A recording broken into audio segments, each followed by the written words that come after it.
Jeremiah chapter 5, verse 1. Run ye to and fro through the streets of Jerusalem, and see now and know, and seek in the broad places thereof, if ye can find a man, and if there be any that executed judgment, that seeketh the truth, and I will pardon. And though they say, The Lord liveth, surely they swear falsely. O Lord, are not thine eyes upon the truth? Thou hast stricken them, but they have not grieved. Thou hast consumed them, but they have refused to receive correction. They have made their faces harder than a rock, they have refused to return. Therefore I said, Surely these are poor, they are foolish, for they know not the way of the Lord, nor the judgment of their God. Alright, Shalom, Yasha'Allah. First and foremost, I want to give all praises and glory to Yahweh, Ba'ashem, Yahweh Shai. Double honors to the apostles, a great millstone, and honors to you brothers pushing this word in truth and sincerity. Today, I just wanted to present a topic, which is the elect are being purified into fine gold, while 2/3 are reprobate silver. And pretty much, just gonna go into basically certain highlights concerning this topic. Because basically we're near on to the end, so as you can see, Yahweh Bashem Yahweh Shai is purifying us, us of the hopeful elect, that we may be counted worthy for salvation. So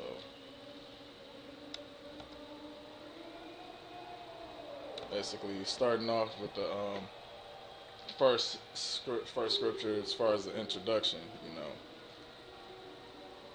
pretty much I wanted to highlight, verse 5. This is just Jeremiah chapter 5, verse 5. I will give me unto the great men, and will speak unto them, for they have known the way of the Lord,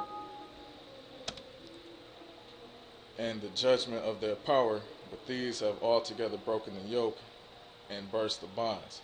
So the great men, which pretty much is the hopeful elect, are the ones that Yahweh Ba'ashem Yahweh Shai have chosen since the foundation of the earth, that was pretty much already preordained and pre-selected to basically come into the knowledge of the truth in the latter days, and to be ordained for salvation when Yahweh Shai returns. And that's the great men that Yahweh Shai and through Yahweh is basically dealing with. But 2/3 of our people, as the prophecy said in Zechariah 13 and 11, that pretty much they're going to be cut off and die on this side, because pretty much they're not counted worthy to receive salvation. And as pretty much they weren't counted worthy since the foundation of the earth. So this is Jeremiah chapter 30, verse 60. Reprobate silver shall men call them, because the Lord hath rejected them.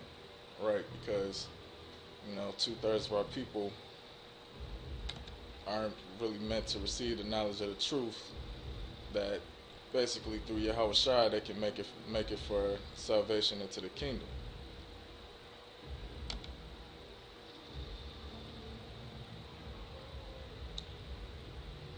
This is the Hebrew word for reprobate which is the Hebrew word ma'as, which means to reject, despise, refuse.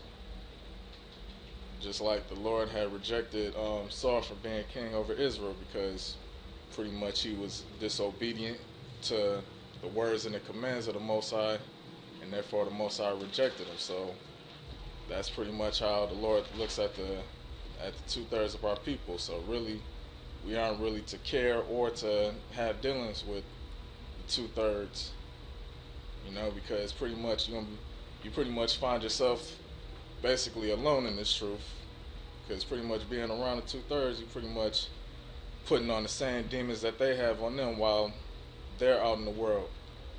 And while you have dealings in this world, pretty much you're supposed to put on righteousness,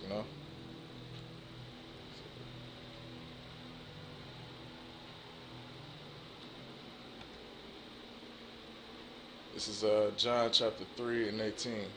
He that believeth on him, the him being Yahweh Shai, is not condemned, but he that believeth not is condemned already, because he hath not believed on the name of the only begotten Son of Yahweh.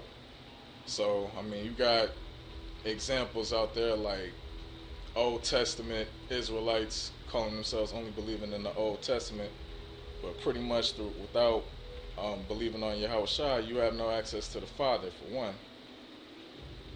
And it pretty much states that, they already stand condemned, because if they refuse the Son, Yahweh Shai, they refuse the Most High.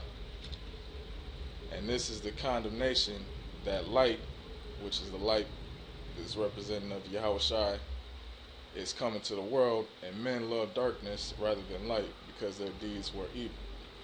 Right, because the state of our people right now, pretty much, they accept all the bullshit that, this world pushes, as far as, all the wickedness that goes on here. So they love darkness rather than light.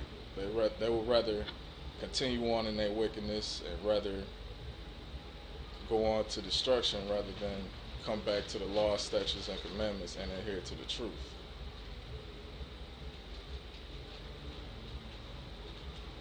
But Yahweh Shai, being the one who represented that life, he gave that light for the elect to believe on. So now the hopeful elect are partakers of that light. This is John chapter 1, verse 11. He came unto his own, and his own received him not. But as many as received him, to them gave he power to become the sons of Yahweh, even to them that believe on his name. So, through trusting and believing in the name of Yahweh Shai and being purified through the spirit and power of Yahweh Ba'ashem Yahweh Shai, those that's of the hopeful elect will hopefully get to see salvation, which is basically the destruction of America, the destruction of Esau, the so-called white man, coming out of his rulership.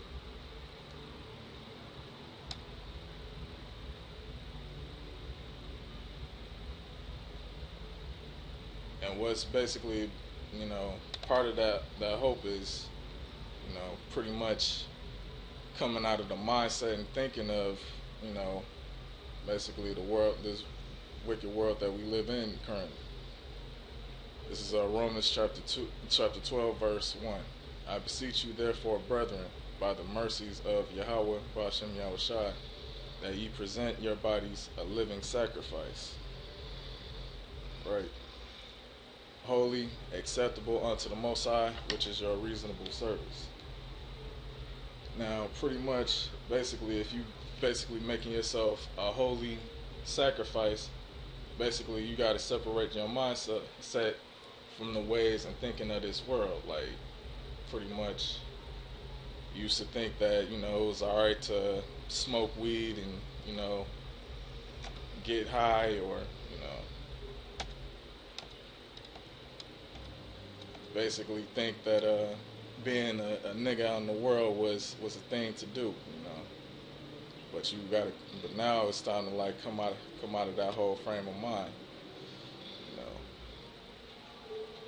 And be not conformed to this world, but be transformed by the renewing of your mind, that you may prove what is good and acceptable and perfect will of Yahweh Ba'ashem Yahweh Shai. So basically, not being conformed to this world, but being transformed by the renewing of your mind. How you renew your mind? Through the words and the spirit of the truth. Basically, coming back to adhering to the law, statutes, and commandments of Yahweh Ba'ashem Yahweh Shai, and getting your mind right.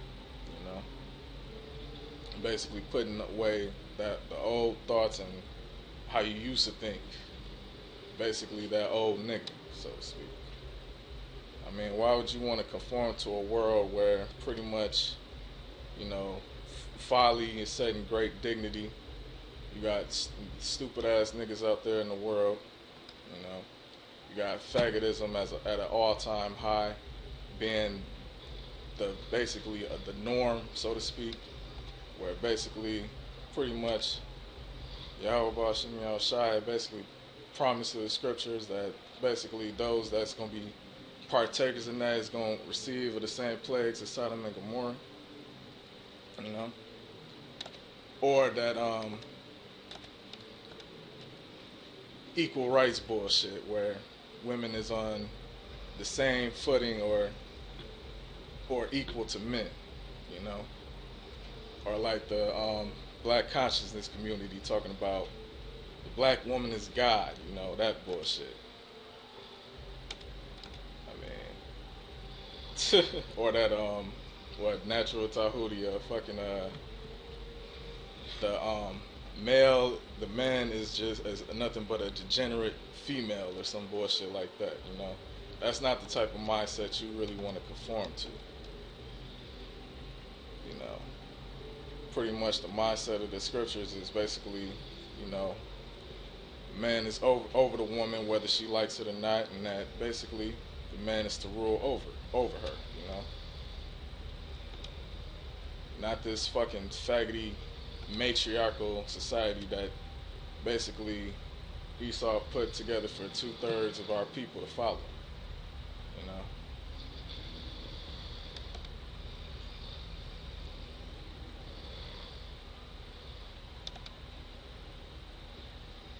This is the book of Sirach and the Apocrypha, chapter 27, verse 13. The discourse of fools is irksome, and their sport is in the wantonness of sin. Pretty much like it's irksome is basically a waste of time to even have dealings with a nigga out in the world, because one, they don't know shit, and one, they gonna put you in the same frame of mind as them, because you know they influenced by Satan. Their whole mindset is ruled by deep demons. You know, their mindset is not ruled by, you know, the law, statutes, and commandments, or the wisdom and knowledge of Yahweh Bashem Yahushua. So pretty much it's a waste of time to even have dealings with a nigga out in the world.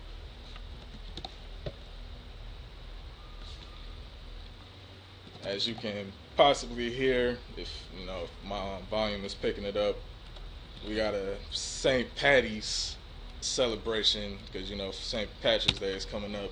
So Esau is basically hosting a goddamn block party around this neighborhood. That's why you probably hearing some music and shit in the background, because they having their folly going on outside.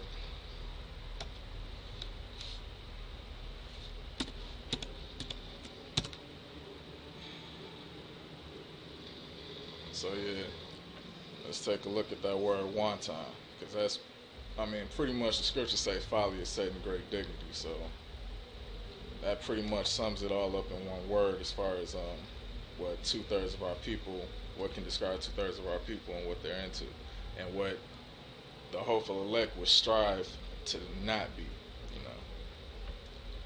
know. First, done, shown, used, maliciously, unjustifiably, but you know, actually, I'll just scroll down to the etymology. You mean y'all can read the all the definitions for yourself, but pretty much it's a good word to learn. You know, it comes from the Middle English wanton, literally undisciplined, ill-reared. You know, pretty much 2/3. You know, they don't have discipline. They just basically go about doing whatever's in their mind at the time. You know, they don't adhere to the words of the Lord. You know, you know, without regard for what is right, just, humane, etc., careless or reckless, sexually lawless or unrestrained, lascivious, loose, lewd, extravagantly or excessively luxurious, a person or manner of living or style. Sportive or frolicsome, as children of young animals. So what I mean, what is this? What does the scripture say? The discourse of fools is irksome, and their sport is in the wantonness or undisciplinedness of sin. And pretty much to even deal in this thing, you have to exercise discipline over yourself. Otherwise, you're gonna fall right out. I mean, you can't be a part-time Israelite thinking that you're gonna go through the motions and pretty much be a nigga the rest of the week and wantonness and sin, basically doing the same activities in the world, smoking weed or just basically being a nigga. That's what basically going back to Romans the 12th chapter we call to basically separate ourselves. All right. So this is Wisdom of Solomon chapter 2 verse 22. And when you read into this chapter, basically it was going into prophecy as concerning how our people rejected Yahweh Shai. And basically as part of, how they rejected him is, how they're going to reject the men that serve him as well, which is us, the hopeful elect. This is Wisdom of Solomon chapter 2, starting at verse 22. As for the mysteries of the Most High, they knew them not, neither hoped they for the wages of righteousness, nor discerned a reward for blameless souls. So that's basically saying that to those that hope to endure unto the end and keep up the faith, it's going to be a reward for them. For the Most High created man to be immortal and made him to be an image of his own eternity. Like pretty much in the kingdom of heaven, we're going to come into having undefiled bodies, that aren't subject to sin or wickedness anymore. We're going to get rid of these earthly chains that we had to board, which is the image of the corruptible. And we're going to put on the image of the incorruptible, those basically those extraterrestrial type bodies, and pretty much we're going to go through that immortal time like what it talks about in the book of Esdras. But 2/3 of our people, they can't discern that because basically their whole mindset is basically the here and now, basically being wonton, so to speak.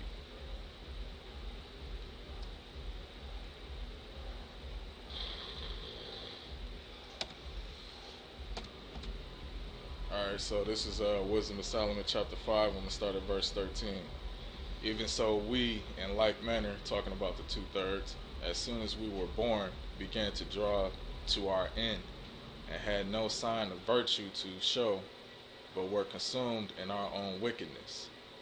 For the hope of the godly is like dust that is blown away with the wind, like a thin froth that is driven away with the storm, like as a smoke which is dispersed here and there with the tempest, and passed away as the remembrance of a guest that tarrieth by the day. Basically, they're going to be swept away in thermonuclear missiles. But the righteous live forevermore.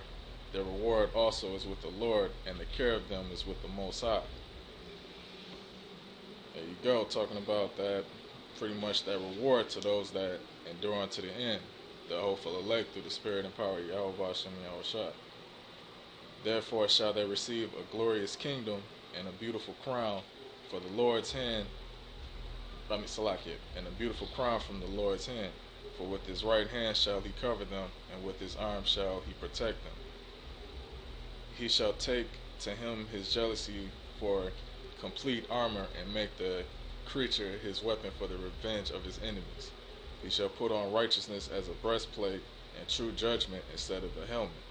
Right, I mean, because pretty much the Lord is going to protect, the righteous or the hopeful elect in the time of Jacob's trouble.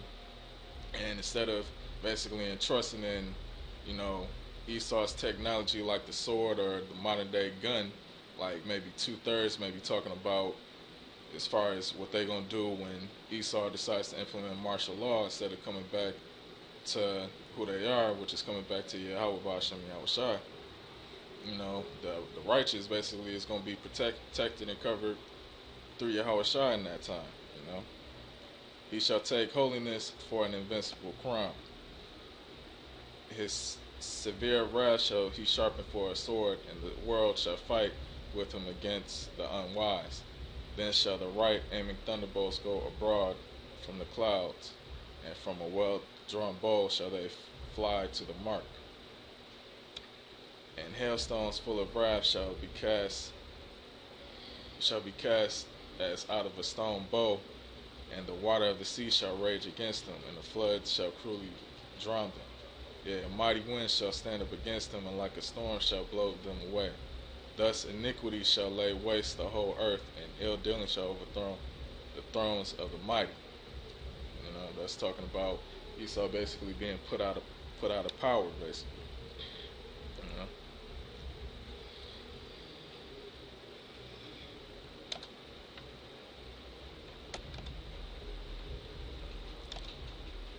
All right, this is Wisdom of Solomon, chapter 3, verse 6.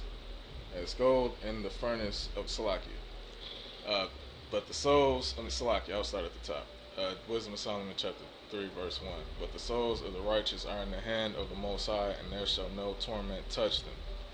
In the sight of the unwise they seem to die, and their departure is taken for misery. And their going from us to be utter destruction, but they are in peace. For though they be punished in the sight of men, yet is their hope full of immortality. And having been a little chastised, they shall be greatly rewarded. For the Most High approveth them, and found them worthy for himself. And as gold in the furnace hath he tried them, and received them as a burnt offering. Right, so that's basically the elect being purified through sufferings and daily struggles that we have to go through in this truth. And we especially, Lord willing, as far as being the hopeful elect, going to be tried unto salvation. And in the time of their visitation they shall shine and run to and fro like sparks among the stubble. They shall judge the nations and have dominion over the people, and their Lord shall reign forever. They that put their trust in him shall understand the truth, and such as be faithful in love shall abide with him. For grace and mercy is to his saints, and he hath cared for his elect.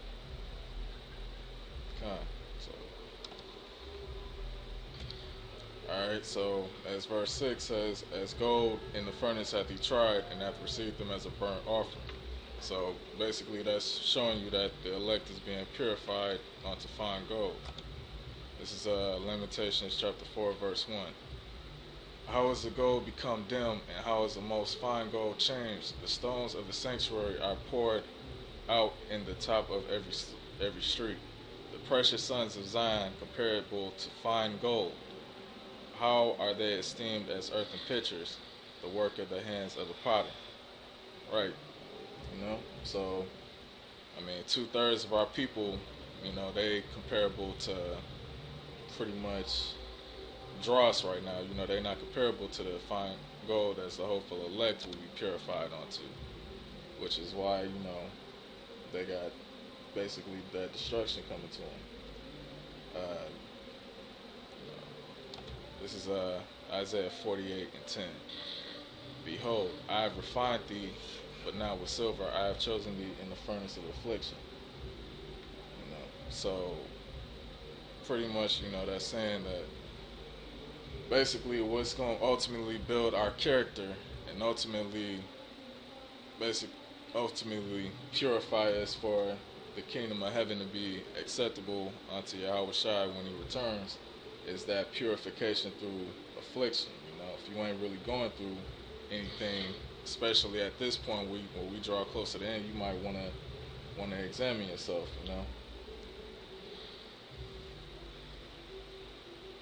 Basically, one of those things that, as far as some of those afflictions, like as far as being in this truth, most of the time you're gonna be warned spiritually against that old man, and putting off that old leaven, the things that you used to do when before you learned this truth, and before you came back and gave your mind to Yahweh Bashim Yahweh Shai to do his will.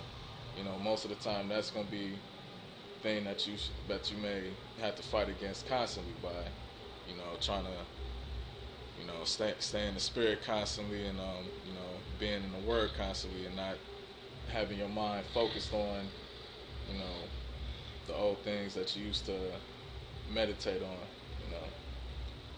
Or, basically you'll kind of notice, being in this thing that people may not esteem you like they used to. You may not, and really, the thing about it is you don't really want them to, because anybody who obey not this gospel, they pretty much gonna be destroyed anyway. And that's what our hope is, to be purified unto salvation. So, really that shouldn't be a factor anyway. Or, some of you brothers, out there, that's still struggling with the lust of the flesh, and, may not have a wife, or basically you stuck dealing with Babylonian sluts, you know what I'm saying? That's also part of the sufferings and afflictions, but Yahweh Shai overcame all that when he came in a sinful body and, conquered, basically the lust of the flesh, and went through all temptations, for the elect, the hopeful elect. But pretty much, counting the blessing that you're going through sufferings, because pretty much that shows that, you part of the faith.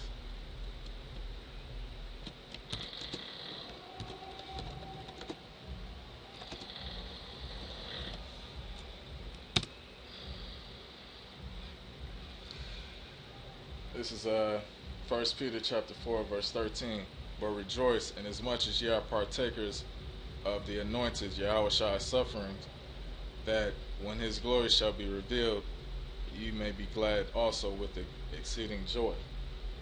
Alright, so that's to you brothers out there that's, trying to deal faithfully, even though, you got all of this temptation and all of this madness going on out here. You just try to endure unto the end, and that's our hope, So that, I'm gonna go ahead and wrap this up. This is Ecclesiastes chapter 2. So I'm gonna start at 1. My son, if thou come to serve the Lord Yahweh Ba'ashem Yahweh Shai, prepare thy soul for temptation. Whether it be the lust of the flesh, things that you war against in your mind from, basically putting off the old man, or, the demons that you got to deal with out in the world, whether it be on your job, or whether it be random 2/3 niggas, or niggas that you used to, hang around out in the world, or, these dumbass dildo head hoes, which, hey, I share the same notion as the apostles that 99.9% of them is pretty much going to be destroyed. Because, they got that American mindset where they got the liberty to just be the biggest sluts and hoes, but, I'm not trying to rant for too long. But yeah, set thy heart aright and constantly endure, and make not haste in time of trouble. Cleave unto him and depart not away, that thou mayest be increased at thy last end. Whatsoever is brought upon thee, take cheerfully, and be patient when thou art changed to a low estate. For gold is tried in the fire, and acceptable men in the furnace of adversity. Believe in him, and he will help thee. Order thy way aright, and trust in him. Ye that fear the Lord, wait for his mercy, and go not aside, lest ye fall. Ye that fear the Lord, believe him, and your reward shall not fail. Ye that fear the Lord, hope for good, and for everlasting joy and mercy. Alright, so there you go. That's pretty much the sum of my whole lesson, Basically, pray to Yahweh Ba'ashem Yahweh Shai for his mercy, and that basically more and more, he'll make you temperate in all things, and basically remain being a watcher, and remain being faithful, man. Basically fuck this whole mindset out that the world is pushing, And with that, shalom to you brothers, and I hope this was edifying.